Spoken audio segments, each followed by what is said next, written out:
بسم اللہ الرحمن الرحیم۔ السلام علیکم، میرا نام ہے ملک اویس عالم ایڈوکیٹ اور آپ ہمارا یوٹیوب چینل دیکھ رہے ہیں یور لیگل رائٹ۔ آج کا ہمارا ٹاپک ہے وراثت نامہ۔ یہ کیا ہے اور اس کی ضرورت کیوں پیش آتی ہے؟ چلتے ہیں ویڈیو کی طرف۔ وراثت نامہ تب بنایا جاتا ہے جب آپ کا فیملی ممبر اس کی ڈیتھ ہو جائے اور اس کے نام پر اموویبل پراپرٹیز ہوں، یعنی کہ پلاٹ، گھر، مکان، تو اس کو ٹرانسفر کروانے کے لیے سب سے جو ضروری ڈاکومنٹ ہے وہ ہے وراثت نامہ، یعنی کہ لیگل ہیئرشپ سرٹیفکیٹ۔ وراثت نامہ بنانے کے لیے کوئی بھی لیگل ہیئر یعنی کہ وارث کورٹ میں ڈکلیریشن سوٹ فائل کر سکتا ہے، اور آپ نے جو اپنے لیگل کاؤنسل کو ڈاکومنٹس پرووائڈ کرنے ہیں وہ ہے آئی ڈی کارڈ کی کاپی سب وارثین کی اور ڈیتھ سرٹیفکیٹ۔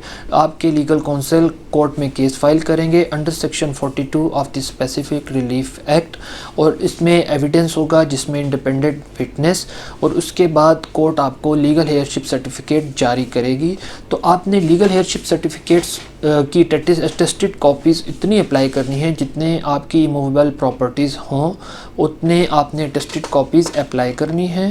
اور اپلائی کرنے کے بعد جب آپ جائیں گے ٹرانسفر آفیسز میں، یعنی کہ اگر سٹی ایریاز ہے تو رجسٹرار آفس میں آپ نے لیگل ہیئرشپ سرٹیفکیٹ جمع کروانا ہے، اور ہاؤسنگ سوسائٹیز میں اگر آپ کی وہ اموویبل پراپرٹیز فال کرتی ہے تو ایف آر سی اور وراثت نامہ لے کر جانا ہے، اور majority of the housing societies کا جو ریکارڈ ٹرانسفر ریکارڈ ہے وہ ان کے پاس ہوتا ہے۔ تو اس کے ساتھ ساتھ جو لیگل ہیئرشپ سرٹیفکیٹ ہے وہ پینشن میں بھی یوز ہوتا ہے۔ یہاں ایک کنفیوژن ہوتی ہے کہ لیگل ہیئرشپ سرٹیفکیٹ اور وراثت نامے کو لیگل ہیئرشپ سرٹیفکیٹ اور سکسیشن کو وہ مکس اپ کر دیتے ہیں۔ سکسیشن صرف ڈیٹس اور لائبلٹیز یعنی کہ پریڈیسیسر آف لیگل ہیئرز اور ڈیسیزڈ کے جو بینک اکاؤنٹ میں پیسے ہیں اس کے لیے سکسیشن یوز ہوتا ہے۔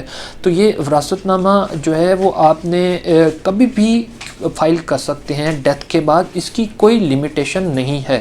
یہاں میں آپ کو جورسڈکشن کا بتاتا چلوں کہ یہ جہاں پر ڈیسیزڈ کی ڈیتھ ہوئی ہو، جہاں پراپرٹی فال کرتے ہو، یا جہاں لیگل ہیئرز اور ڈیسیزڈ کی آرڈنری ریزیڈنس جہاں وہ رہتے ہوں عام طور پر، تو اس جورسڈکشن میں آپ لیگل ہیئرشپ سرٹیفکیٹ فائل کر سکتے ہیں۔ امید ہے کہ آج کی ویڈیو آپ کو پسند آئی ہوگی۔ کوئی کنفیوژن ہو تو آپ ہمیں کمنٹ کر سکتے ہیں یا کال کر سکتے ہیں۔ سکسیشن سرٹیفکیٹ جس کا میں نے پہلے ذکر کیا تھا اس کا لنک نیچے ڈسکرپشن پر موجود ہے۔ اس کے ساتھ ساتھ اگر آپ ہمیں سوشل میڈیا پر فالو کرنا چاہتے ہیں تو ان سب سورسز کے نیچے لنک ڈسکرپشن پر موجود ہیں، اور آپ ویب سائٹ بھی وزٹ کر سکتے ہیں اگر آپ نے کوئی لیگل ٹاپکس پڑھنے ہیں۔ اگلی ویڈیو میں ملتے ہیں۔ اللہ حافظ۔